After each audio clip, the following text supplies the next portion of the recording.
الشیطان الرجیم بسم اللہ الرحمن الرحیم یا بنی اسرائیل اذکروا نعمتی التی انعمت علیکم وانی فضلتکم علی العالمین واتقوا یوما لا تجزی نفس عن نفس شیئا ولا يقبل منها شفاعة ولا یؤخذ منها عدل ولا هم ينصرون صدق اللہ العظیم رب اشرح لي صدری ویسر لي امری واحلل عقدۃ من لسانی یفقهوا قولی۔ جیسا کہ میں نے عرض کیا تھا، سورہ بقرہ کے 5ویں رکوع سے اور 14ویں رکوع تک تو مسلسل، بلکہ 15ویں رکوع کی بھی پہلی 2 آیات شامل کرنی ہوں گی۔ یہ 10 رکوعوں سے 2 آیات زائد ہیں کہ جن میں خطاب کل کا کل بنی اسرائیل سے ہے۔ البتہ اس میں یہ فرق ہے کہ پہلا رکوع جو ہے وہ ان کو دعوت پر مشتمل ہے، نبی اکرم صلی اللہ علیہ وسلم پر ایمان لانے کی پرزور دعوت۔ بقیہ یہ 9 رکوع جو ہیں یہ ان پر فرد قرارداد جرم ہے جو عائد کی جا رہی ہے۔ ہم نے تمہارے ساتھ یہ احسان و اکرام کیا، تم پر یہ فضل کیا، یہ کرم کیا، تمہیں یہ حیثیت دی، تمہیں یہ مقام دیا، تم نے اس طور سے اپنے اس مشن کی خلاف ورزی کی، اپنے مقام اور مرتبے کو چھوڑ کر اور دنیا پرستی اختیار کی۔ یہ جو 9 رکوع ہیں ان میں بنی اسرائیل کی تاریخ کا تو یوں سمجھیے کہ ایک بہت بڑا حصہ اور نمایاں اس کے فیچرز آئیں گے، لیکن یہ سمجھ لیجئے کہ اصل میں یہ امت مسلمہ کو بھی ایک پیشگی تنبیہ ہے کہ کوئی مسلمان امت جب بگڑتی ہے تو یہ چیزیں اس میں آ جاتی ہیں۔ چنانچہ احادیث موجود ہیں حضور کی، لَيَأْتِيَنَّ عَلَىٰ أُمَّتِي مَا أَتَىٰ عَلَىٰ بَنِي إِسْرَائِيلَ حَزْوَ النَّعْلِ بِالنَّعْلِ، میری امت پر بھی وہ سب حالات وارد ہوں گے جو بنی اسرائیل پر آئے، بالکل ایسے جیسے ایک جوتی دوسری جوتی سے مشابہ ہوتی ہے۔ ایک اور حدیث میں فرمایا لَتَتَّبِعُنَّ سُنَنَ مَنْ قَبْلِكُمْ، تم لازماً اپنے سے پہلوں کی پیروی کرو گے۔ اور اس میں اس حد تک بھی آپ نے وضاحت کر دی کہ اگر وہ سابق امت مسلمہ، سابق امت، اگر وہ گوہ کے بل میں گھسی تھی تم بھی گھسو گے، اور اگر ان میں کوئی بدبخت ایسا اٹھا جس نے اپنی ماں سے زنا کیا تو تم میں سے بھی کوئی شقی ایسا ضرور اٹھے گا جو یہ حرکت کرے گا۔ اس اعتبار سے ان رکوعوں کو پڑھتے ہوئے یہ نہ سمجھیے یہ اگلوں کی داستان ہے، پچھلوں کی کہانیاں ہیں، نہیں۔ خوش طرح باشد کے سر دل براں، گفت آیت در حدیث دیگراں، یہ ہمارے لیے ایک آئینہ ہے اور ہمیں ہر مرحلے پر سوچنا ہوگا، دروں بینی کرنی ہوگی، انٹروسپیکشن، کہ کہیں اسی گمراہی میں ہم مبتلا تو نہیں۔ دیکھتے جائیے گا۔ دوسرا نقطہ پہلے سے یہ سمجھ لیجئے، یہ جو 2 آیتیں میں نے 6 رکوع کی تلاوت کی ہیں، بعین ہی یہی 2 آیتیں 15ویں رکوع میں آئیں گی، اور اس کو یوں سمجھیے کہ یہ 2 بریکٹس ہیں۔ 9 رکوعوں کا مضمون ان 2 بریکٹس کے درمیان ہے۔ یہ 2 آیتیں یہاں سے بریکٹ شروع ہو رہی ہیں، وہ 2 آیتیں ان پر بریکٹ ختم ہو رہی ہیں، بعین ہی وہی آیات۔ ایک آیت میں تو شوشے کا بھی فرق نہیں، دوسری آیت میں صرف ترتیب بدلی ہے، مضمون وہی ہے۔ اس کے مابین جو کچھ ہے، اس سے باہر یہ جو 5واں رکوع تھا، اس کے مضامین گویا کہ ضرب کھا رہے ہیں بریکٹ کے اندر کے سارے مضامین سے۔ یہ حساب کا بہت ہی عام فہم سا قاعدہ ہے، بریکٹ کے باہر کوئی رقم لکھی ہوئی ہے جس کے بعد کوئی زبر، کوئی جمع یا تفریق اگر نہیں ہے تو وہ ضرب کھائے گی، بریکٹ کے اندر جتنی بھی ویلیوز ہیں ان کے ساتھ ضرب کھائے گی۔ تو گویا کہ ہر قدم پر حضور پر دعوت، ایمان لانے کی دعوت اس پورے معاملے میں موجود ہے، اس لیے کہ اس میں بعض آیتیں ایسی آ گئی ہیں، ایک زیادہ نمایاں ایک کم نمایاں، جن سے کچھ لوگوں کو مغالطہ ہوا یا کچھ لوگوں نے فتنہ پیدا کیا جان بوجھ کر۔ یہ فتنہ ایک بار پیدا ہوا تھا اکبر کے زمانے میں، دین الہی کی شکل میں، کہ صرف خدا کو مان لینا، آخرت کو مان لینا اور نیک اعمال کرنا نجات کے لیے کافی ہے، کسی رسول پر ایمان لانا ضروری نہیں ہے۔ یہ صوفیہ میں بھی یہ فتنہ بہت بڑے پیمانے پر آیا. مسجد مندر ہکڑو نور، مسجد میں اور مندر میں ایک ہی نور ہے، سب مذاہب ایک ہی ہے. سارا فرق جو ہے شریعتوں کا ہے، عبادت کی ظاہری شکل کا ہے، وہ ہے رسولوں سے متعلق. رسولوں کو بیچ میں سے نکال دیجئے تو یہ دین الہی رہ جائے گا، اللہ کا دین. اتنا بڑا فتنہ تھا کہ جب ہندوستان میں سیاسی اعتبار سے، حکومت کے اعتبار سے مسلمانوں کا اقتدار چوٹی پر تھا، کلائمیکس پر، اکبر اعظم، اس وقت یہ دین الہی کا فتنہ اٹھا کہ دین محمدی کا اب دور ختم ہو گیا. وہ 1000 سال کے لیے تھا، 1000 سال پورے ہو گئے، اب الف ثانی ہے، دوسرا 1000 سال ہے، اس کے لیے نیا دین ہے. اسے دین اکبری بھی کہا گیا اور دین الہی بھی کہا گیا. اور اس میں ایک آیت آئے گی جس سے استدلال کیا ہے کچھ لوگوں نے. اس صدی میں پھر یہ فتنہ اٹھا تھا گاندھی کے فلسفے کے ذریعے سے، اور ایک بہت بڑا نابغہ انسان مسلمانوں میں سے، بہت بڑا نابغہ، جینیس، ابوالکلام آزاد، وہ بھی اس فتنے کا شکار ہو گیا. متحدہ قومیت. چنانچہ گاندھی اپنی پرارتھنا میں کچھ قرآن کی تلاوت بھی کراتا تھا، کچھ گیتا بھی پڑھواتا تھا، کچھ اپنشدوں سے، کچھ بائبل سے، کچھ گرو گرنتھ سے. معلوم ہو یہ سب ٹھیک ہے، سب ایک ہے، سب لوگوں کو ایک ہونا چاہیے، ایک قوم ہونا چاہیے. مذہب تو انفرادی معاملہ ہے، کوئی مسجد میں چلا جائے، کوئی مندر میں چلا جائے، گردوارے میں چلا جائے، کوئی چرچ میں چلا جائے، کوئی سینیگاگ میں چلا جائے، کیا فرق واقع ہوتا. اس کا توڑ یہی ہے کہ سمجھ لیجئے یہ جو 7 آیتیں ہیں 5ویں رکوع کی، یہ ہے بریکٹ کے باہر، اور یہ ضرب کھا رہی ہے مسلسل. اس بریکٹوں کے درمیان جتنی بھی مضمون آ رہا ہے وہ سب ان کے تابع ہوگا. گویا کہ جہاں تک حضور پر ایمان لانے کا معاملہ ہے وہ انڈرسٹوڈ سمجھا جائے گا، مقدر سمجھا جائے گا ہر مرحلے پر ان 2 بریکٹوں کے مابین. اب چلیے بسم اللہ. یا بنی اسرائیل اذکروا نعمتی التی انعمت علیکم وانی فضلتکم علی العالمین. اے اسرائیل کی اولاد، یاد کرو میرے اس انعام کو جو تم پر ہوا. اس کی وضاحت میں کر چکا ہوں، لیکن یہاں جو الفاظ آ رہے ہیں بہت زوردار. وانی فضلتکم علی العالمین.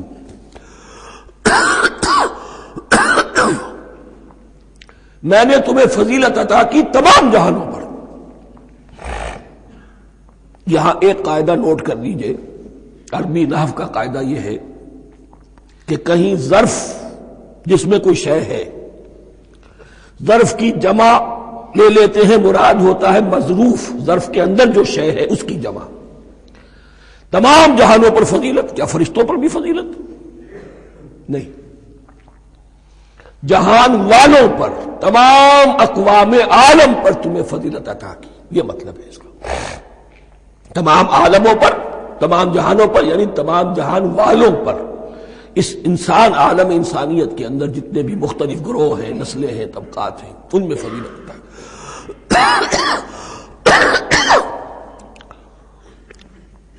واتقوا یوما لا تجزی نفس عن نفس شیئا. میں عرض کر چکا ہوں، اب تیسری مرتبہ پھر عرض کر رہا ہوں. اصل شیخ آخرت، محاسبہ آخرت. یہ مستحضر ہوگا تو انسان سیدھا رہے گا. کس میں کمزوری آ جائے، ضعف آ جائے، تو باقی ایمان باللہ، ایمان بالرسالت، یہ نہ معلوم کیا کیا شکلیں اختیار کر لیں. دیکھیے اس آیت کے اندر 4 اعتبارات سے محاسبہ آخرت کا زور ہے. واتقوا یوما، ڈرو اس دن سے، لا تجزی نفس عن نفس شیئا، جس دن کوئی جان کسی دوسرے کے کام نہ آ سکے گی. ولا يقبل منها شفاعہ، اور نہ کسی سے کوئی سفارش یا شفاعت قبول کی جائے گی. Categorical denial. ولا يؤخذ منها عدل، نہ کسی سے فدیہ قبول کیا جائے گا. ولا هم ينصرون، اور نہ انہیں کوئی مدد مل سکے گی. ہم نے طرح طرح کے عقیدے، شفاعت باطلہ کا تصور. اہل عرب سمجھتے تھے ہمیں یہ فرشتے جو ہے خدا کی بیٹیاں ہیں، یہ لات اور منات اور عزا، ہم نے ان کے بت بنا رکھے ہیں. پوچھتے ہیں یہ اپنے ابا جان سے اللہ کی بیٹیاں ہیں نا، لاڈلی بیٹیاں چھڑا لیں گی ہمارے ہاں بھی تصور ہے اولیاء اللہ چھڑا لیں گے. یا شفاعت باطلہ، خود حضور کی شفاعت کے بارے میں جو غلط تصورات ہیں. ایک شفاعت حقہ ہے، اس کی وضاحت کا یہ موقع نہیں ہے. وہ آیت الکرسی پہ جب ہم پہنچیں گے انشاءاللہ تعالیٰ اسی سورہ مبارکہ میں تو اس کی وضاحت بھی ہوگی. یہ سارے جو ہم نے جو گھڑ رکھے ہیں خیالات، ان کی نفی اس آیت کے حوالے سے کی. وَاتَّقُوا يَوْمًا لَا تَجْزِي نَفْسٌ عَن نَفْسٍ شَيْئًا، کوئی انسان دوسرے انسان کے کام نہیں آ سکے. وَلَا يُقْبَلُ مِنْهَا شَفَاعَةٌ، کسی جان کی طرف سے کوئی سفارش قبول نہیں ہوگی. وَلَا يُؤْخَذُ مِنْهَا عَدْلٌ، نہ کوئی فدیہ قبول کیا جائے گا. وَلَا هُمْ يُنصَرُونَ، نہ انہیں کوئی مدد مل سکے گی. اب اس کے بعد اللہ تعالیٰ کے احسانات اور ان کی طرف سے جو ناشکریاں ہوئی ہیں ان کی بڑی تفصیل کے ساتھ اب بات چلے گی. تفصیل نہیں، تیزی کے ساتھ. یہ واقعات کئی 100 برس کے ہیں، لیکن ایک تو یہ کہ ان کی تفاصیل مکی صورتوں میں آ گئی ہیں. سب سے زیادہ سورہ اعراف میں ملے گی، اور بھی کئی صورتوں میں آپ کو مل جائے گی. یہاں پر تو پے بپے، جیسے کہ ایک قرارداد جرم کسی پر کی جاتی ہے تو اس میں سب گنوایا جاتے، تم نے یہ کیا یہ کیا یہ کیا. وَإِذْ نَجَّيْنَاكُم مِّنْ آلِ فِرْعَوْنَ، اور ذرا یاد کرو جب کہ ہم نے تمہیں نجات دی تھی فرعون کی قوم سے. یسومونکم سوء العذاب، وہ تمہیں بدترین عذاب میں مبتلا کیے ہوئے تھے. یذبحون ابناءکم ویستحیون نساءکم، تمہارے بیٹوں کو ذبح کر ڈالتے تھے اور تمہاری عورتوں کو زندہ رکھتے تھے. عورتیں تو پھر ان کے کام آتی تھی، گھر میں کام کاج کے لونیاں بنتی تھی، گھروں میں ڈال دیتے تھے.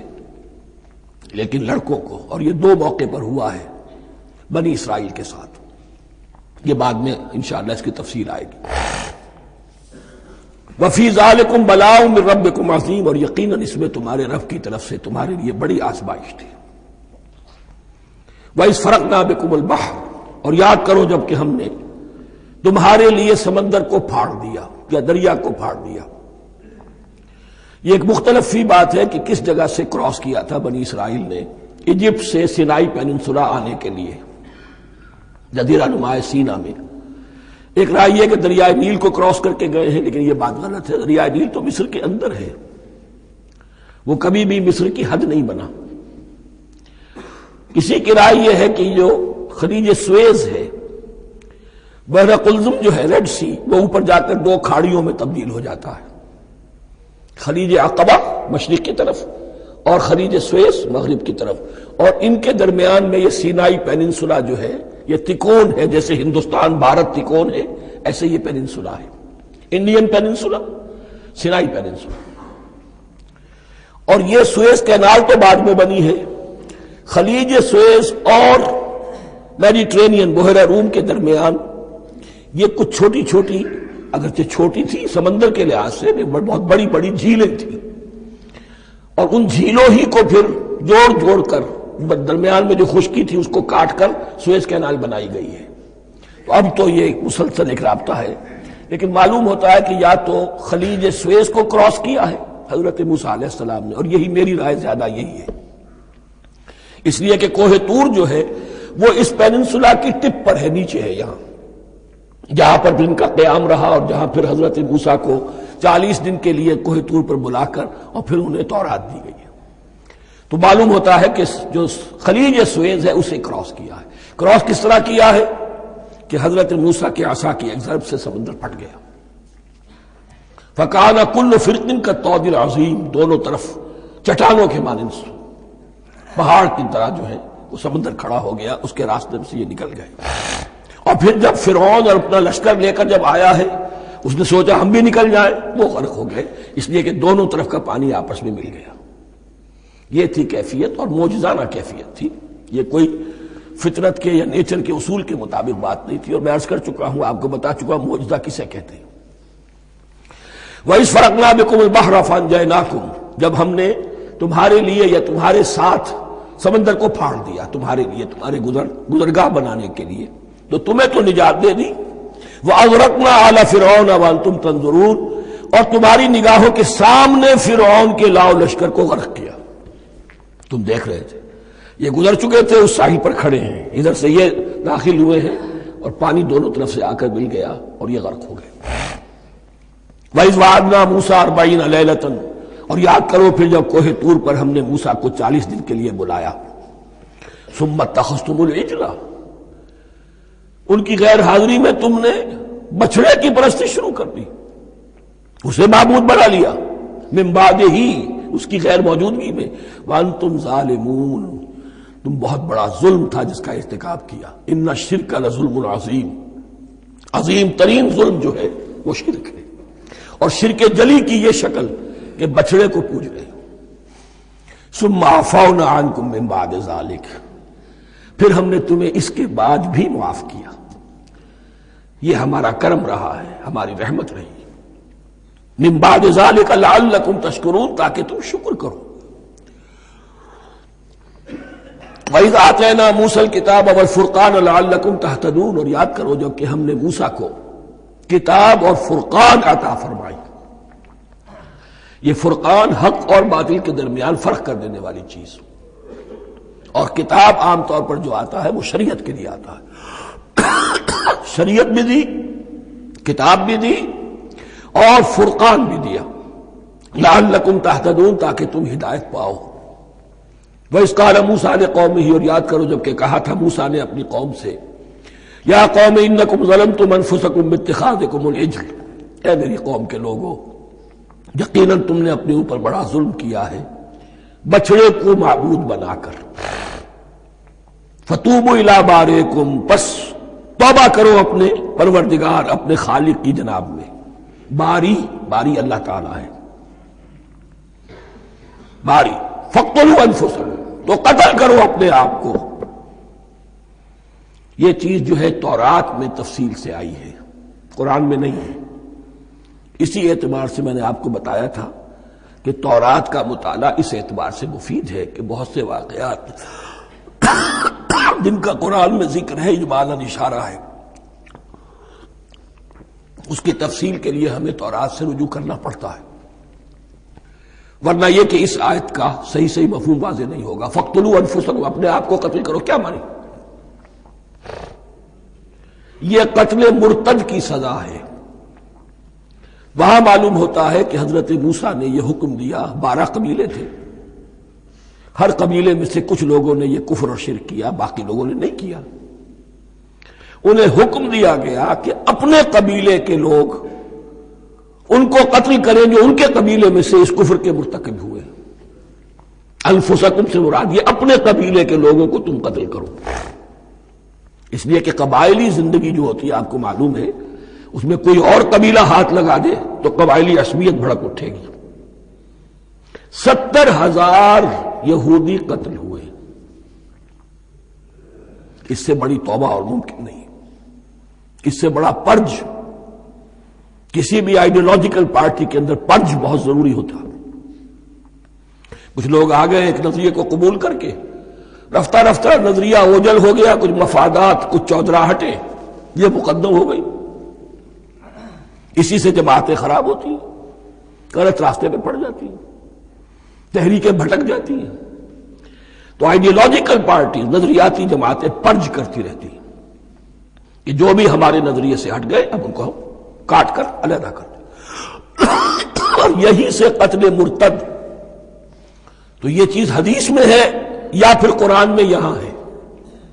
اس حوالے سے جو لوگ ہمارے ہاں بعض علماء بھی ہیں، جدید دانشور ہیں، جو قتل مرتد کی جو حد ہے اسلام میں اس کو تسلیم نہیں کرتے، لیکن میرے نزدیک یہ شریعت موسوی کا تسلسل ہے کہ شریعت موسوی کی جس شے کو بدلا نہ گیا ہو، جس کے بارے میں صراحتاً یہ معلوم نہ ہو کہ یہ شے تبدیل کر دی گئی، تو وہ شریعت محمدی کا جز بن گئی۔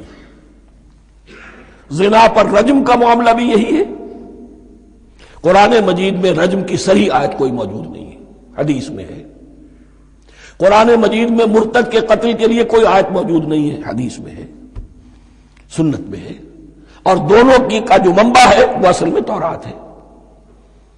اس بات کو اچھی طرح نقل کر لیجئے، یہ جگہ اکثر لوگ جو ہے یہاں بہت سرسری طور سے گزر جاتے ہیں، یہ بہت اہم ہے، اور اس کے لیے تورات کی طرف رجوع کیجئے۔ 70,000، 6 لاکھ کل تھے، جب یہ مصر سے نکلے ہیں 6 لاکھ تھے. کتنے عرصے کے بعد پیننسولا پہنچے ہیں، سینائی پیننسولا میں اور طور میں کچھ اور ان کی تعداد بڑھ گئی ہوگی، لیکن یہ کہ ان میں سے 70 لاکھ کو قتل کیا اپنے ہاتھوں سے. ہر قبیلے نے اپنے جو مرتد تھے ان کو اپنے ہاتھ سے قتل کیا. فَتُوبُوا إِلَىٰ بَارِئِكُمْ فَاقْتُلُوا أَنفُسَكُمْ ذَٰلِكُمْ خَيْرٌ لَكُمْ عِندَ بَارِئِكُمْ، یہی تمہارے لیے تمہارے رب کے نزدیک بہتر بات ہے. فَتَابَ عَلَيْكُمْ، تو اللہ نے تمہاری توبہ قبول کر لی. توبہ قبول کس طرح ہوئی؟ یہ تزکیہ ہوا ہے امت کا کہ ان میں سے جن لوگوں نے اتنی بڑی غلط حرکت کی ہے ان کو کاٹ کر ذبح کر کے ان کو قتل کر کے پھینک دیا گیا. انہ هو التواب الرحیم، یقیناً وہ تو ہے ہی بہت توبہ کا قبول فرمانے والا اور بہت رحم فرمانے والا. وَإِذْ قُلْتُمْ يَا مُوسَىٰ لَن نُّؤْمِنَ لَكَ حَتَّىٰ نَرَى اللَّهَ جَهْرَةً، ایک اور واقعہ ان کی تاریخ کا. اور یاد کرو جب کہ تم نے کہا تھا اے موسیٰ ہم تو تمہاری بات نہیں مانیں گے. ایمان کے بعد جب لام کا حرف آئے تو اس کے معنی صرف تصدیق کے ہوتے ہیں. لن نؤمن لک، ہم آپ کی بات کی تصدیق نہیں کریں گے، حتی نری اللہ جہرۃ، جب تک کہ ہم دیکھ نہ لیں اللہ کو عیاناً. ہمیں کیا پتا اللہ نے یہ کتاب دی آپ کو، آپ تو لے کر آ گئے. ہمارے سامنے تو پتھر کی کچھ تختیاں ہیں، اس پہ کچھ لکھا ہوا، کس نے لکھا ہمیں کیا پتا. اب دیکھیے ایک حضرت موسیٰ کی خواہش تھی رب ارنی انظر الیک، وہ کچھ اور شے تھی.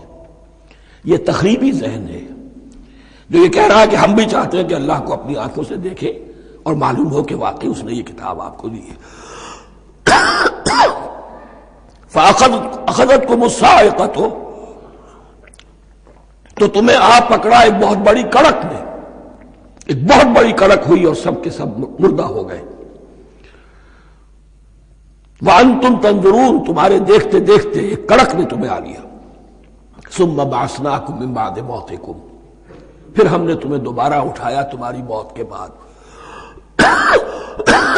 بعض لوگ اس کی یہ تعویل کر رہے ہیں کہ یہ موت نہیں تھی بلکہ بے ہوش ہو گئے تھے، یعنی جو بھی کڑک تھی اس کی وجہ سے سب کے سب بے ہوش ہو کے گر گئے. لیکن میرے نزدیک یہاں تعویل کی ضرورت نہیں. بعث بعد الموت اللہ کے لیے کوئی مشکل نہیں. ہم الفاظ کو خواب کا کو ان کے اصل جو مفہوم ہے جو کہ صاف ہے صریح ہے اس سے خواب کا کے لیے موڑ کر لے کر جائے. ثم بعثناکم من بعد موتکم لعلکم تشکرون، تاکہ تم شکر کرو. وظللنا علیکم الغمام وانزلنا علیکم المن والسلوى، اور ہم نے تم پر ابر کا سایہ کیا. اب 6 لاکھ کا قافلہ چل رہا ہے، سینائی پیننسولا، صحرا، کوئی اونٹ نہیں، کوئی سایہ نہیں، دق و دق، دھوپ کی تبش. تو اللہ کا فضل ہوا کہ ایک سائے کی طرح ابر جو ہے ان کے ساتھ ساتھ جہاں جہاں وہ جا رہے ہیں وہ ابر ان پر سایہ کیے ہوئے. وانزلنا علیکم المن والسلوى، کھانے کو کچھ نہیں تو من اور سلوہ نازل کیے گئے. من ایسے اترتا تھا رات کے وقت کہ جیسے شبنم کے قطرے ہوتے ہیں، لیکن وہ ہوتا تھا کسی ایسی چیز کا جس میں شیرینی تھی، اور پھر وہ زمین پر آ کر جم کر وہ ایک گویا کے دانہ بن جاتے تھے. یہ ان کا اناج ہو گیا. کاربوہائیڈریٹ سپلائی اس سے ہو گئی، من سے. اور سلوہ ایک خاص قسم کا پرندہ بٹیر کی شکل کا جو بے پناہ بڑی تعداد میں ان کے بڑے بڑے جھنڈ آتے تھے شام کے وقت، اور وہ ان کے ڈیرا جہاں ہوتا تھا اس کے گرد وہ اتر آتے تھے، اور رات کی تاریکی میں یہ آسانی سے ان کو پکڑتے تھے، ان کو کھاتے تھے بھون کر، اور یہ ان کی پروٹین ہو گئی. پوری غذا جو ہے اللہ تعالیٰ نے ان کو فراہم کر دی. وَأَنزَلْنَا عَلَيْكُمُ الْمَنَّ وَالسَّلْوَىٰ كُلُوا مِن طَيِّبَاتِ مَا رَزَقْنَاكُمْ، کھاؤ ان پاکیزہ چیزوں کو جو ہم نے تمہیں عطا کی ہیں. وَمَا ظَلَمُونَا، ہم نے تو ان پر کوئی ظلم نہیں کیا. وَلَٰكِن كَانُوا أَنفُسَهُمْ يَظْلِمُونَ، لیکن وہ خود ہی اپنے اوپر ظلم ڈھاتے رہے، ہر قدم پر نافرمانی اور ناشکری. اس کی بھی ناشکری آگے آ جائے گی چل کر. من و سلوہ سے بھی ناشکری کی انہوں نے. وَإِذْ قُلْنَا ادْخُلُوا هَٰذِهِ الْقَرْيَةَ فَكُلُوا مِنْهَا حَيْثُ شِئْتُمْ رَغَدًا وَادْخُلُوا الْبَابَ سُجَّدًا وَقُولُوا حِطَّةٌ نَغْفِرْ لَكُمْ خَطَايَاكُمْ. اور یاد کرو جب کہ ہم نے تم سے کہا تھا اس شہر میں داخل ہو جاؤ اور پھر کھاؤ اس میں سے بافراغت جہاں سے چاہو جو چاہو، لیکن دیکھنا دروازے میں داخل ہونا جھک کر، اور کہتے رہنا مغفرت مغفرت مغفرت، ہم تمہاری خطاؤں سے درگزر فرمائیں گے۔ اس آیت کو سمجھنے کے لیے ذرا تاریخی بات سمجھ لیجئے۔ صحرائے سینا میں آنے کے بعد، اور یہ جو کتاب تورات انہیں مل گئی تھی، اس کے بعد حضرت موسیٰ علیہ السلام کے ہی زمانے میں انہیں جہاد اور قتال کا حکم ہوا۔ اس سے پوری قوم نے انکار کر دیا، یہ سورہ مائدہ میں آئے گا۔ اس پر اللہ تعالیٰ نے ایک سزا مسلط کر دی ان پر کہ 40 برس تک اسی صحرا میں بھٹکتے پھریں گے۔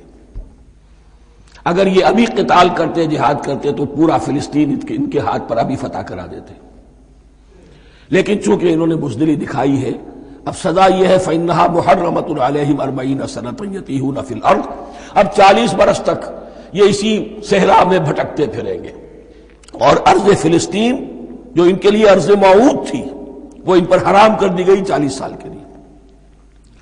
اس 40 سال کے عرصے میں حضرت موسیٰ کا بھی انتقال ہو گیا، حضرت ہارون کا بھی ہو گیا، اور اس عرصے میں ایک نئی نسل پیدا ہوئی۔ وہ جو غلامی کا داغ اٹھائے ہوئی نسل آئی تھی مصر سے، جن کے اندر مورل کیریکٹر جو ہے وہ بہت کمزور ہو جاتا ہے، غلامی کا یہ اثر ہوتا ہے،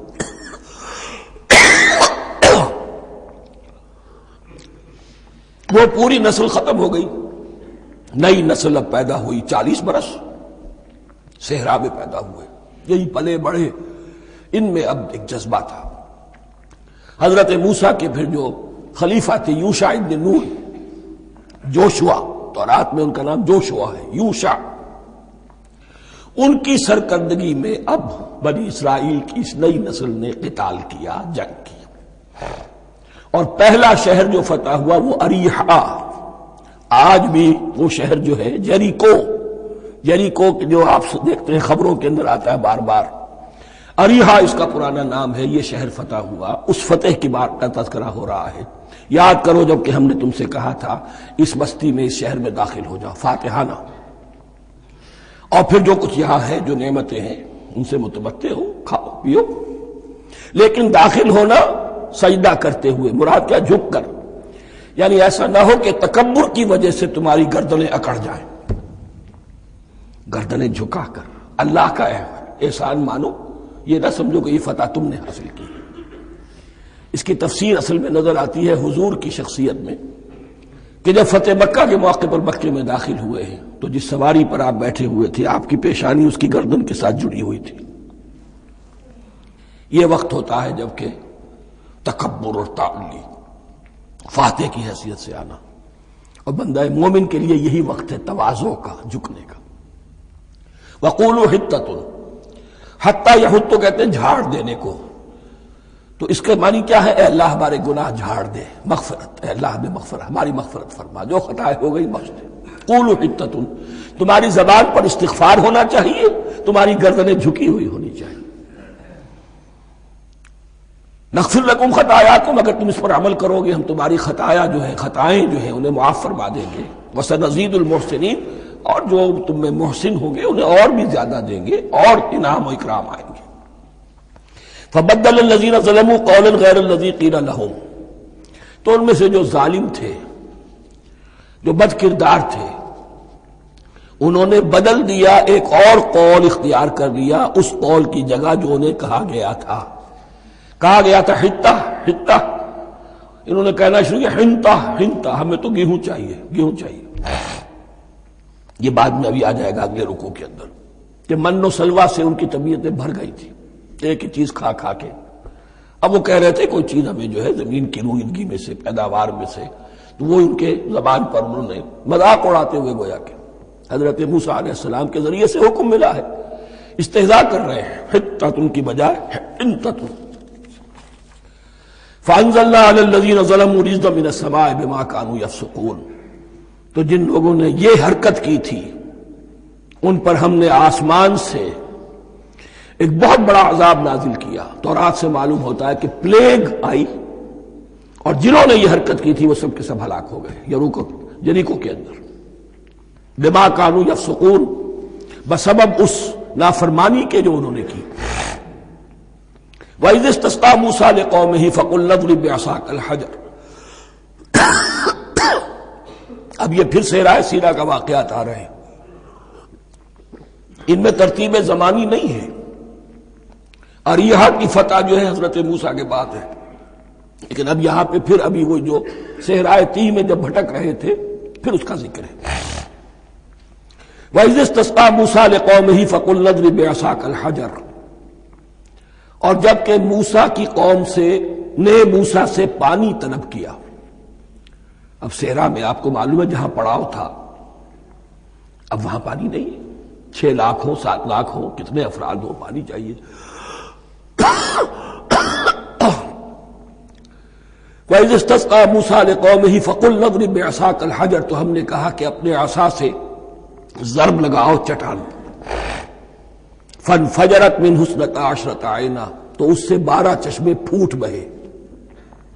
فجر کہتے ہیں کسی شے کے پھٹ کر کوئی چیز برآمد ہو۔ فجر جو ہوتی ہے، فجر کا وقت رات کی تاریکی کا پردہ چاک ہوتا ہے اور سپیدہ سحر نمودار ہوتا ہے۔ فَانْفَجَرَتْ مِنْهُ اثْنَتَا عَشْرَةَ عَيْنًا، تو 12 چشمے پھوٹ بہے۔ قَدْ عَلِمَ كُلُّ أُنَاسٍ مَشْرَبَهُمْ، یہاں اناس سے کیا مراد ہے؟ ہر قبیلہ، ہر قبیلے نے اپنا گھاٹ معین کر لیا۔ 12 قبیلے تھے، اگر علیحدہ علیحدہ نہ ہوتا معاملہ، 12 چشمے اسی لیے دیے گئے کہ لڑے نہ جھگڑے نہ۔ پانی تو بہت بڑی چیز ہے، کہیں پانی پینے پلانے پہ جھگڑا اور کہیں گھوڑا آگے بڑھانے پہ جھگڑا، یہ تو قبائلی زندگی کے اندر ہوتی ہی چیزیں۔ تو اس اعتبار سے اللہ تعالیٰ نے ان کے لیے یہ سہولت کی کہ 12 چشمے پھوٹ بہے۔ قد علم کل اناس مشربہم، ہر ایک نے اپنا گھاٹ جان لیا، معین کر لیا۔ کلوا واشربوا من رزق اللہ، گویا کہ کہہ دیا گیا کہ کھاؤ اور پیو اللہ کے رزق میں سے۔ ولا تعثوا فی الارض مفسدین، اور زمین میں فساد مچاتے نہ پھرو۔ کھانے پینے کے لیے پانی بھی ادھر آ گیا، کھانے کے لیے من و سلوہ آ گیا۔ اب دیکھیے ان کی ناشکری۔ وَإِذْ قُلْتُمْ يَا مُوسَىٰ لَن نَّصْبِرَ عَلَىٰ طَعَامٍ وَاحِدٍ، یاد کرو جب کہ تم نے کہا تھا اے موسیٰ ہم ایک کھانے پر تو صبر نہیں کر سکتے، کھا کھا کے بکھتا گئے ہیں من و سلوہ۔ فَادْعُ لَنَا رَبَّكَ، تو ذرا اپنے رب سے دعا کرو، پکارو ہمارے لیے اپنے رب کو۔ یخرج لنا، وہ نکالے ہمارے لیے مما تنبت الارض، زمین کی روئیدگی اور پیداوار میں سے، نباتات ارضی میں سے، من بقلہا، اس کی ترکاریاں، وقصائہا، اور ککڑیاں، کھیرے اور ککڑیاں، ان سب کے لیے یہ لفظ ہے۔ وفومہا، ایک ترجمہ گیہوں کیا گیا ہے لیکن میرے نزدیک زیادہ صحیح ترجمہ ہے لہسن، اور سرائے کی زبان میں بھی اور ممکن ہے کہ سندھی میں بھی ہو تھوم، تھوم کہتے ہیں لہسن کو، یہ فوم کی بدلی ہوئی شکل ہے، اس لیے کہ یہی علاقہ ہے جس میں عرب آئے تھے، تو عربوں کی زبان کے بہت سے الفاظ جو ہیں اس سرائے کی زبان میں خاص طور پر وہ بہت زیادہ، تو تھوڑی سی شکل بدل کر وہ کافی تعداد میں موجود ہے۔ وعدسہا، اور دال خاص طور پر مسور کی، وبصلہا، اور پیاز۔ اب جو چٹخارے جس سے بنتے ہیں سالن کے، ان کی زبانیں وہ چٹخارے مانگ رہی۔ ظاہر بات ہے کہ اگر وہ سلوا بھی تھا، بٹیرا ہے، اسے آگ کے اوپر ذرا سا تپایا اور کھایا، وہ ایک ہی خاص قسم کی غذا ہے جو چل رہی ہے۔ اسی طرح من جو ہے وہ ایک خاص قسم کا سیریل ان کے لیے بن گیا ہے، لیکن یہ جو چٹخارے ہیں یہ تو لہسن سے ہے، پیاز سے ہے، ترکاریوں سے ہے، ان تمام چیزوں سے، دال کا اپنا ایک ذائقہ ہے۔ قَالَ تَسْتَبْدِلُونَ الَّذِي هُوَ أَدْنَىٰ بِالَّذِي هُوَ خَيْرٌ، حضرت موسیٰ نے فرمایا کیا تم وہ شے بدلے میں لینا چاہتے ہو اس کے، کیا وہ شے جو کمتر ہے بدلے میں چاہتے ہو اس کے کہ جو بہتر ہے؟ من و سلوہ کہیں بہتر ہے اللہ کی طرف سے جو تمہیں دیا گیا ہے، تم اس سے تمہارا جی بھر گیا ہے، اس کو ہاتھ سے دے کر چاہتے ہو کہ یہ ادنا چیزیں تمہیں ملے۔ اہبطوا مصرا، اب یہ لفظ آ گیا اہبطوا، اب ظاہر بات ہے یہ آسمان سے زمین پر اترنے کے لیے لفظ نہیں ہے اہبطوا، یہاں اس کا ترجمہ صحیح ہوگا سیٹل ڈاؤن سم ویئر، اگر زمین کی یہ چیزیں چاہیے تو کہیں سیٹل ہو جاؤ اور کاشت کرو، بیج ڈالو، آبیاری کرو، یہ ساری چیزیں تمہیں مل جائیں۔ اہبطوا مصرا، کہیں سیٹل ڈاؤن ہو جاؤ، کہیں اتر پڑو کسی بستی میں، کسی علاقے میں، فإن لکم ما سألتم، تمہیں مل جائے گا جو کچھ کہ تم نے مانگا۔ وَضُرِبَتْ عَلَيْهِمُ الذِّلَّةُ وَالْمَسْكَنَةُ وَبَاءُوا بِغَضَبٍ مِّنَ اللَّهِ۔ اب یہ ہے ان کی وہ خباثتیں، ان کے وہ ناشکریاں، ان کی وہ معصیتیں، ان پر جو آخری حکم دیا جا رہا ہے، جو اگر آپ برا نہ مانیں تو میں عرض کروں گا آج یہود پر اتنا اپلیکیبل نہیں ہے جتنا مسلمانوں پر ہے۔ ضربت علیہم الذلۃ والمسکنۃ وباؤوا بغضب من اللہ۔ ذلت اور مسکنت، کم ہمتی ان پر تھوپ دی گئی۔ ضربت علیہم، it was heaped upon them. The humiliation was heaped upon them.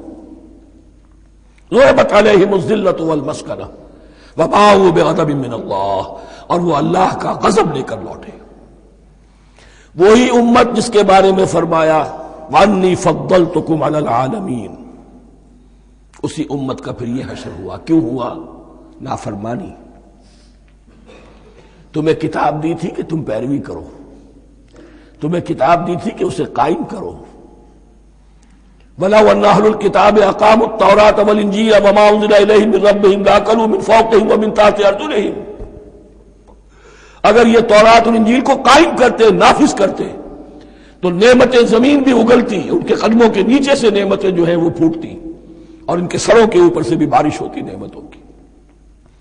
لیکن اگر تم نے اس کو چھوڑ کر اپنی خواہشات، اپنے نظریات، اپنے خیالات، اپنا تمرد، اپنی سرکشی، اپنی حاکمیت، اپنی مصلحتیں، اپنی عقل، اس کو بالا تر کیا، تو پھر جو قوم اللہ کے قانون کی، اللہ کی ہدایت کی، اللہ کی کتاب کی امین ہوتی ہے دنیا میں، وہ اللہ کی ریپرزنٹیٹو ہوتی ہے، نمائندہ ہوتی ہے۔ اگر وہ اپنے عمل سے مس ریپرزینٹ کرے اللہ کو، تو وہ کافروں سے بڑھ کر مغضوب اور کافروں سے بڑھ کر مبغوض ہو جاتی ہے، مغضوب بھی مبغوض بھی۔ اس لیے کافروں کو تو دین پہنچانا تمہارے ذمہ تھا، تم نے دین ان کو کیا پہنچانا تھا، تم تو خود دین سے منحرف ہو گئے۔ آج اس جگہ پر امت مسلمہ کھڑی ہے کہ 1.25 بلین یا 1.5 بلین، 125 کروڑ عزت نام کی شے نہیں ہے، کہ عزت نام تھا جس کا گئی تیمور کے گھر سے، سارے معاملات دنیا کے G7 G15 کے ہاتھ میں ہیں، سیکیورٹی کونسل اس کے پرماننٹ ممبر کا ویٹو ہے، اور نہ سیکیورٹی کونسل میں اور نہ کہیں کسی G7 میں، نہ G9 میں، نہ G15 میں کوئی مسلمان ملک نہیں۔ کس نمی پرست کی بھیا کیستی، ہماری اپنی پالیسیز کہیں اور طے ہوتی ہیں، ہمارے اپنے بجٹ کہیں اور بنتے ہیں، ہماری صلح اور جنگ کسی اور کے اشارے سے ہوتی ہے، ریموٹ کنٹرول، یہ ذلت اور مسکنت۔ ہم کہتے ہیں ہماری شہرگ ہے کشمیر، اور جنگ کرنے کو تیار نہیں ہے۔ یہ خوف نہیں تو کیا ہے، یہ مسکنت نہیں تو کیا ہے؟ اگر اللہ پر یقین ہو اور اپنے حق پر یقین ہو تو اگر شہر ایک دوسرے کے قبضے میں ہے تو ہمت کرو، یا تخت یا تختہ، لیکن نہیں۔ آپ کے ریڈیو پر، ٹیلی ویژن پر خبریں آتی رہیں کہ اتنی مسلمانوں کے ساتھ یہ کر دیا، اتنی مسلمان عورتوں کی بے حرمتی کر دی، لیکن یہاں ہم بیٹھے ہوئے اپنے اپنے دھندوں میں، اپنے اپنے کاروبار میں، اپنی اپنی ملازمتوں میں، اپنے اپنے کیریئرز میں، دنیا میں کیا کچھ ہو رہا ہے۔ بہرحال اس وقت یہ جو ہے، میں نے جیسا کہ عرض کیا تھا کہ یہ ہے تاریخ بنی اسرائیل کی، لیکن خوشترا باشد کے سر دل براں، گفت آیت در حدیث دیگراں، یہ ہمارا نقشہ ہے آج اس آیت میں۔ ضربت علیہم الذلۃ والمسکنۃ وباؤوا بغضب من اللہ۔ اور یہ کیوں؟ ذالک بانہم کانوا یکفرون بآیات اللہ، یہ اس لیے کہ وہ اللہ کی آیات کا انکار کرتے رہے، ویقتلون النبیین بغیر الحق، اللہ کے نبیوں کو ناحق قتل کرتے رہے۔ ہمارے ہاں بھی مجددین امت میں سے کتنے ہیں جو جیلوں میں ڈالے گئے، جن کو ایسی ایسی مار پڑی ہے کہ کہا جاتا ہے کہ ہاتھی کو بھی وہ مار پڑتی تو برداشت نہ کرتا۔ احمد ابن حنبل کے ساتھ کیا ہوا؟ ابو حنیفہ جیل میں انتقال کیا، امام مالک کے کندھے کھینچ دیے گئے، اتار دیے گئے، منہ کالا کر کے اور اونٹ پر بٹھا کر پھرایا گیا۔ امام دار الہجرہ شیخ احمد سرہندی جیل میں رہے، سید احمد بریلوی اور ان کے ساتھیوں کو خود مسلمانوں نے تہہ تیغ کیا ہے۔ بہرحال یہ داستانیں ہیں، اب نبی تو کوئی نہیں آئے گا، ان کے ہاں نبی تھے، ہمارے ہاں مجددین ہیں، علماء حق ہیں، جیسے کہ حدیث بھی ہے علماء امتی کا انبیاء بنی اسرائیل، تو جو انہوں نے انبیاء کے ساتھ کیا ہم نے مجددین اور علماء کے ساتھ کیا۔ ذالک بما عصوا وکانوا یعتدون، اور یہ ہوا ان کی نافرمانیوں کی وجہ سے اور حد سے تجاوز کرنے کی وجہ سے۔ اللہ تعالیٰ تو ظالم نہیں، اللہ نے تو اونچا مقام دیا تھا، ہمیں بھی خیر امت قرار دیا، کنتم خیر امت اخرجت للناس تأمرون بالمعروف وتنہون عن المنکر وتؤمنون باللہ۔ اب اگر ہم نے وہ اپنا مشن چھوڑ دیا تو ذلت اور مسکنت وہ ہمارا مقدر بن گئی۔ اللہ کا قانون اور اللہ کا عدل بے لاگ ہے، وہ فرام امہ ٹو امہ چینج نہیں ہوتا۔ سنت اللہ جو ہے لن تجد لسنت اللہ تحویلا ولن تجد لسنت اللہ تبدیلا، اللہ کی سنت بدلتی نہیں۔ بنی اسرائیل کا جو حشر ہوا آج وہ ہمارا ہو رہا ہے۔ بہرحال اس پر میری جو کتاب ہے سابق اور موجودہ مسلمان امتوں کا ماضی حال اور مستقبل، اس کا مطالعہ کیجیے۔ اب آ گئی وہ آیت کہ جس سے استدلال کیا گیا ہے کہ ایمان بالرسالت نجات کے لیے ضروری نہیں ہے۔ ان الذین آمنوا والذین ہادوا والنصارى والصابئین من آمن باللہ والیوم الآخر وعمل صالحا فلہم اجرہم عند ربہم ولا خوف علیہم ولا ہم یحزنون۔ یقیناً جو لوگ ایمان لائے، اور اس سے مراد ہے جو ایمان لائے حضور پر، محمد پر صلی اللہ علیہ وسلم، والذین ہادوا، اور جو یہودی ہو گئے، والنصارى، اور نصرانی، والصابئین، اور صابی وہ لوگ تھے عراق کے علاقے میں رہتے تھے جو کہتے تھے کہ ہم دین ابراہیمی پر ہیں، لیکن ان کے ہاں بھی بہت کچھ بگڑ گیا تھا، جیسے حضرت ابراہیم کی نسل، حضرت اسماعیل کی نسل بگڑ گئی تھی تو اس طرح وہ بھی بگڑ گئے تھے۔ ستارہ پرستی زیادہ تر ان کے ہاں تھی۔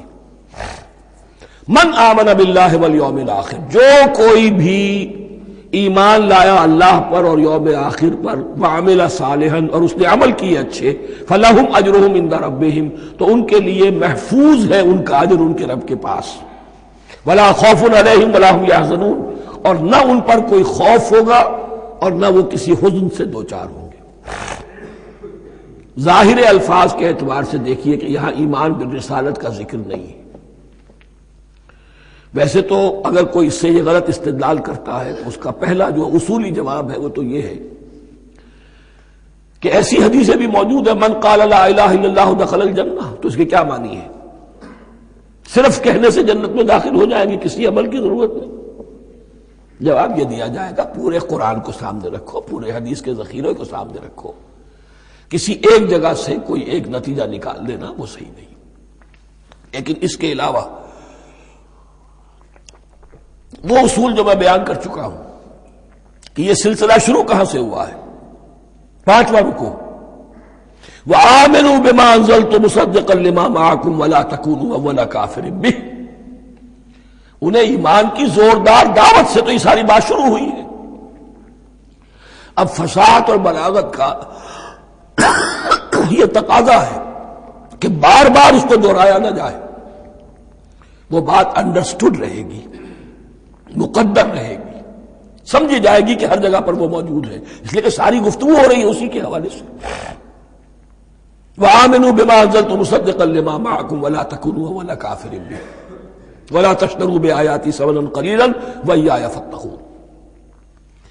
اس حوالے سے یوں سمجھیے اب اس آیت کو کہ یہاں پر کچھ الفاظ محذوف مانے جائیں گے.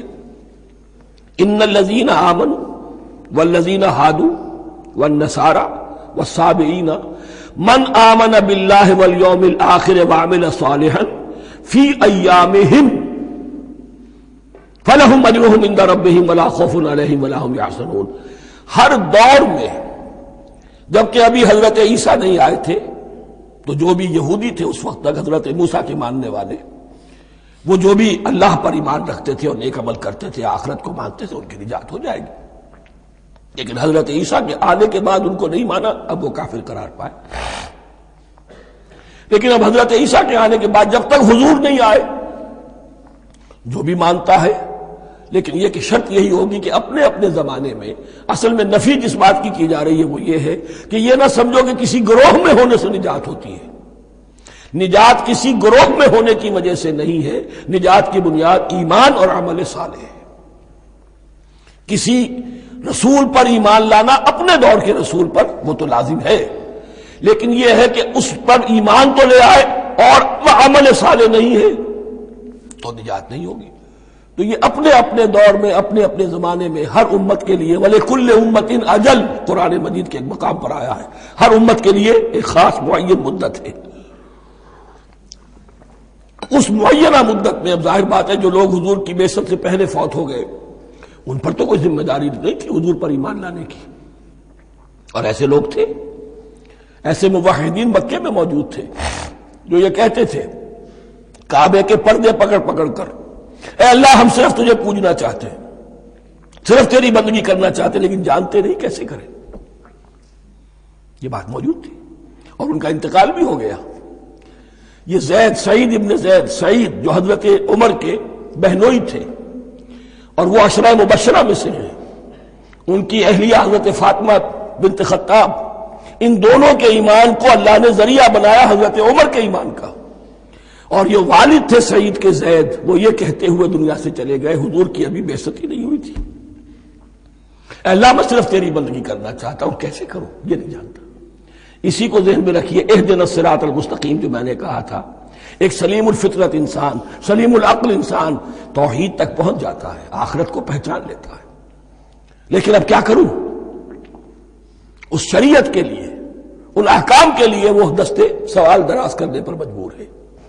الحمدللہ رب العالمین الرحمن الرحیم مالک یوم الدین ایاک نعبد و ایاک نستعین اہدنا الصراط المستقیم. اسی صراط المستقیم کی دعا کا یہ جواب اب آئے گا، شروع ہوگا سورہ بقرہ سے. یہ کرو، یہ نہ کرو، یہ فرض ہے، یہ تم پر لازم کیا گیا، یہ چیز حرام کی گئی، وغیرہ وغیرہ. ان الذین آمنوا والذین ہادوا والنصارى والصابئین من آمن باللہ والیوم الآخر وعمل صالحا. اور محذوف الفاظ فی ازمنتہم، اپنے اپنے زمانے میں، یا فی ایامہم، فلہم اجرہم عند ربہم ولا خوف علیہم ولا ہم یحزنون. وَإِذْ أَخَذْنَا مِيثَاقَكُمْ وَرَفَعْنَا فَوْقَكُمُ الطُّورَ. اور ذرا یاد کرو جب کہ ہم نے تم سے عہد لیا، قول و قرار لیا، اور تمہارے اوپر اٹھا دیا طور کو، پہاڑ کو. جب تورات دی گئی تو اس وقت ایک کیفیت معجزانہ طور پر ایسی پیدا کی گئی، ان کے اوپر ایک روب ڈالنے کے لیے اور خشیت قلب میں پیدا کرنے کے لیے کوہ طور اٹھا کر معلق کر دیا گیا. اس وقت کہا گیا خذوا ما آتیناکم بقوۃ. تو اس قول و قرار کے وقت ایک معجزے کی شکل یہ ہوئی تھی. وَإِذْ أَخَذْنَا مِيثَاقَكُمْ وَرَفَعْنَا فَوْقَكُمُ الطُّورَ خُذُوا مَا آتَيْنَاكُمْ بِقُوَّةٍ وَاذْكُرُوا مَا فِيهِ لَعَلَّكُمْ تَتَّقُونَ. پکڑو اس کو مضبوطی کے ساتھ جو ہم نے تمہیں دیا ہے، اس حدیث، اس کتاب کو، تورات کو، اس شریعت کو، ان احکام کو. وَاذْكُرُوا مَا فِيهِ، اور یاد رکھو اسے جو کچھ کہ اس میں ہے، لَعَلَّكُمْ تَتَّقُونَ، تاکہ تم بچ سکو. ثُمَّ تَوَلَّيْتُم مِّن بَعْدِ ذَلِكَ، پھر تم نے روگردانی کی اس کے بعد، اس میثاق کو توڑا، میثاق الست کو توڑا تھا،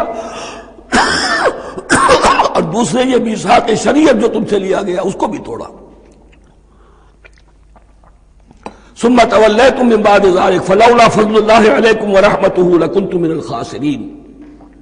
پھر اگر اللہ کا فضل تمہارے شامل حال نہ ہوتا اور اس کی رحمت تمہاری دستگیری نہ کرتی رہتی، بار بار تمہیں معاف کیا، تمہیں مہلت دی، تو اگر یہ چیز نہ ہوتی تو اسی وقت سے تم خسارہ پانے والے اور تباہ ہونے والے ہو جاتے۔ وَلَقَدْ عَلِمْتُمُ الَّذِينَ اعْتَدَوْا مِنْكُمْ فِي السَّبْتِ، اور تمہیں خوب معلوم ہے تم میں سے وہ لوگ جنہوں نے سبت کے قانون کو توڑا، حد سے تجاوز کیا۔ یہ واقعہ تفصیل کے ساتھ سورہ اعراف میں آئے گا کہ ان کی شریعت میں ہفتے کا روز معین کر دیا گیا تھا، کوئی دنیاوی کام نہیں ہوگا۔ آج بھی وہ لوگ جو ہے سبت کو، جو بھی پریکٹسنگ جیوز ہیں، وہ اس کی پابندی کرتے ہیں اور بڑی شدت سے کرتے ہیں۔ لیکن ایک زمانے میں ایک خاص ان کا قبیلہ تھا کہ جس نے ایک بڑے ہی شرعی ہیلہ ایجاد کر کے اس قانون کی دھجیاں بکھیری۔ تفصیل ہم پڑھیں گے سورہ اعراف میں۔ وَلَقَدْ عَلِمْتُمُ الَّذِينَ اعْتَدَوْا مِنْكُمْ فِي السَّبْتِ، اور تمہارے علم میں ہے تمہارے وہ لوگ کہ جنہوں نے سبت کے قانون کے ضمن میں خلاف ورزی کی۔ فَقُلْنَا لَهُمْ كُونُوا قِرَدَةً خَاسِئِينَ، تو ہم نے کہہ دیا ان کو کہ ہو جاؤ ذلیل بندر۔ ان کی شکلیں بس کر دی گئی، انہیں بندروں کی شکل میں تبدیل کر دیا گیا۔ فَجَعَلْنَاهَا نَكَالًا لِمَا بَيْنَ يَدَيْهَا، پھر ہم نے اس واقعے کو یا اس بستی کو ایک بنا دیا مثال، لوگوں کے لیے ان کی عبرت کے سامان بنا دیا، ان کے لیے بھی جو سامنے موجود تھے اس زمانے کے لوگ، اور ان کے لیے بھی جو بعد میں آنے والے تھے۔ وَمَوْعِظَةً لِّلْمُتَّقِينَ، اور اسے ایک نصیحت، ایک سبق آموزی کی بات بنا دیا اہل تقویٰ کے لیے۔ وَإِذْ قَالَ مُوسَىٰ لِقَوْمِهِ إِنَّ اللَّهَ يَأْمُرُكُمْ أَن تَذْبَحُوا بَقَرَةً، اور یاد کرو جب کہ موسیٰ نے اپنی قوم سے کہا یقیناً اللہ تمہیں حکم دیتا ہے کہ گائے کو ذبح کرو۔ یہ واقعہ میں پہلے آپ کو بتا دوں، پھر ہم یہ آیات تیزی سے پڑھ لیں گے۔ بنی اسرائیل میں ایک شخص قتل ہو گیا، عامیل نامی، اور قاتل کا پتہ نہیں چل رہا تھا۔ اللہ تعالیٰ نے حضرت موسیٰ کے ذریعے سے انہیں حکم دیا کہ ایک گائے کو ذبح کرو، اور اس کے جسم کے ایک ٹکڑے سے اس مردے کو چھوؤ، وہ جی اٹھے گا اور وہ بتا دے گا میرا قاتل کون ہے۔ اب یہ کہ یہ معجزات کی شکل ہے جو بار بار آ رہے ہیں، اور سابق اس امت کے اندر معجزات کا آپ کو بہت عمل دخل ملے گا۔ اس میں ایک تو یہ کہ گائے کو ذبح کرنا، وہ گائے کے تقدس کا جو ان کے دل میں ذہن میں تھا، تو ذبح کرنے سے اس کے اوپر بھی گویا کہ ایک تلوار چلائی گئی، اور پھر انہیں دکھا بھی دیا گیا کہ ایک آدمی زندہ بھی ہو سکتا ہے، بعد سے بعد الموت کا بھی ایک نقشہ دکھا دیا گیا انہیں۔ لیکن انہیں جب یہ حکم ملا اور ان کے دلوں کے اندر وہ بچڑے کی اور گائے کی تقدیس جو ہے وہ پلی ہوئی تھی، اب انہوں نے سوال کر کے کسی طریقے سے بچنے کے لیے مین میخ نکالی، کیسی گائے ہو، کیا رنگ ہو، کس طرح کی ہو، کس عمر کی ہو۔ بالآخر یہ کہ جب ہر طرف سے گھیراؤ ان کا ہو گیا اور سب چیزیں جو ہیں ان کے سامنے واضح کر دی گئیں، تب انہوں نے یوں سمجھیے چاروں ناچار بادل ناخواستہ اس حکم پر عمل کیا۔ بس اب ترجمہ کر لیجئے۔ وَإِذْ قَالَ مُوسَىٰ لِقَوْمِهِ إِنَّ اللَّهَ يَأْمُرُكُمْ أَن تَذْبَحُوا بَقَرَةً، اور یاد کرو جب کہ موسیٰ نے کہا اپنی قوم سے کہ اللہ حکم دیتا ہے تمہیں کہ ایک گائے کو ذبح کرو۔ قَالُوا أَتَتَّخِذُنَا هُزُوًا، انہوں نے کہا کہ آپ ہمارے ساتھ کوئی ٹھٹھا کر رہے ہیں، مذاق اڑا رہے ہیں، یہ کیا بات آپ کہہ رہے ہیں؟ قَالَ أَعُوذُ بِاللَّهِ أَنْ أَكُونَ مِنَ الْجَاهِلِينَ، فرمایا میں اللہ کی پناہ طلب کرتا ہوں اس سے کہ میں جاہلوں میں سے ہو جاؤں، کہ میں ان دین کے معاملات کے اندر استہزاء اور تمسخر کو شامل کر دوں۔ قالوا ادع لنا ربك يبين لنا ما هي، اب انہوں نے کہا اچھا ایسی بات ہے تو ذرا اپنے رب سے دعا کیجئے کہ وہ ہم پر واضح کر دے کہ وہ کیسی ہو۔ قال انه يقول، حضرت موسیٰ نے فرمایا اللہ تعالیٰ فرماتا ہے انها بقرة لا فارض ولا بکر، وہ ایک ایسی گائے ہونی چاہیے کہ جو نہ بوڑھی ہو نہ بالکل بچھیا ہو، عوان بین ذالک، ان کے بین بین ہو۔ فَفَعَلُوا مَا تُؤْمَرُونَ، تو اب کر گزرو جو تمہیں حکم دیا گیا۔ قَالُوا ادْعُ لَنَا رَبَّكَ يُبَيِّن لَنَا مَا لَوْنُهَا، اب انہوں نے پھر کہا ذرا ایک دفعہ اور دعا کیجئے اپنے رب سے وہ ہمیں بتا دے اس کا رنگ کیسا ہونا چاہیے۔ قَالَ إِنَّهُ يَقُولُ إِنَّهَا بَقَرَةٌ صَفْرَاءُ فَاقِعٌ لَوْنُهَا تَسُرُّ النَّاظِرِينَ، فرمایا اللہ فرماتا ہے کہ وہ گائے ایسی ہونی چاہیے زرد رنگ، شوخ رنگ، شوخ زرد رنگ کی، چمکیلی، جو دیکھنے والوں کو خوب اچھی لگے، پسند آئے، دل میں کھپ جانے والی۔ اب جو زیادہ سے زیادہ ان کے ہاں مقدس سمجھے جاتے تھی گائے، رفتہ رفتہ سوال کر کے اگر پہلے ہی حکم پر وہ کر دیتے تو کسی بھی گائے کو ذبح کر دیتے، لیکن یہاں گھیراؤ ان کا ہو رہا ہے کہ جس کی تقدس کا ان کے ذہن میں زیادہ سے زیادہ تاثر ہے اسی کو واضح کیا جائے. قالوا ادع لنا ربک یبین لنا ما ہی، پھر انہوں نے کہا ذرا اللہ سے دعا کیجئے اور وہ ہمیں یہ بتائے کہ وہ کیسی ہو. ان البقرہ تشابہ علینا، یقیناً ہم کچھ شبہ میں پڑ گئے ہیں، یہ گائے کا معاملہ مشتبہ ہو گیا ہے ہم پر. قال انہ یقول، فرمایا اللہ فرماتا ہے انہا بقرۃ لا ذلول تثیر الارض ولا تسقی الحرث، وہ ایک ایسی گائے ہونی چاہیے کہ جو کوئی جس سے مشقت نہ لی جاتی ہو، نہ وہ ہل جوتتی ہو اور نہ وہ رہٹ کا پانی کھینچتی ہو. تسیر الارض، نہ تو وہ زمین کو جوتنے میں ہل چلانے میں کام نہیں لی جائے، ولا تسقی الحرث، اور نہ کھیتی کو پانی پلانے کے لیے وہ پانی کھینچنے میں استعمال کیا جائے. مسلمتن، اور پوری سالم ہونی چاہیے، یک رنگ، لا شیۃ فیہا، اس میں کسی دوسرے رنگ کا کوئی داغ تک نہ ہو. اب کیا کرتے، گھیراؤ میں آ گئے. قالوا الآن جئت بالحق، کہا انہوں نے کہ ٹھیک ہے اب تو آپ نے بات جو ہے پوری طریقے سے واضح کر دی. فذبحوها وما كانوا يفعلون، تب انہوں نے اس کو ذبح کیا اور وہ کرنے والے نہیں تھے، دل میں نہیں تھا، بادل ناخواش تھا. اب دیکھیے یہاں ترتیب ذرا واقعے کی جو ہے مختلف ہو گئی ہے. جو اس ذبح بقرہ کا سبب تھا وہ بعد میں بیان ہو رہا ہے. تورات میں چونکہ واقعات کو اس طریقے سے بیان کیا ہے لہذا وہاں ترتیب دوسری ہے.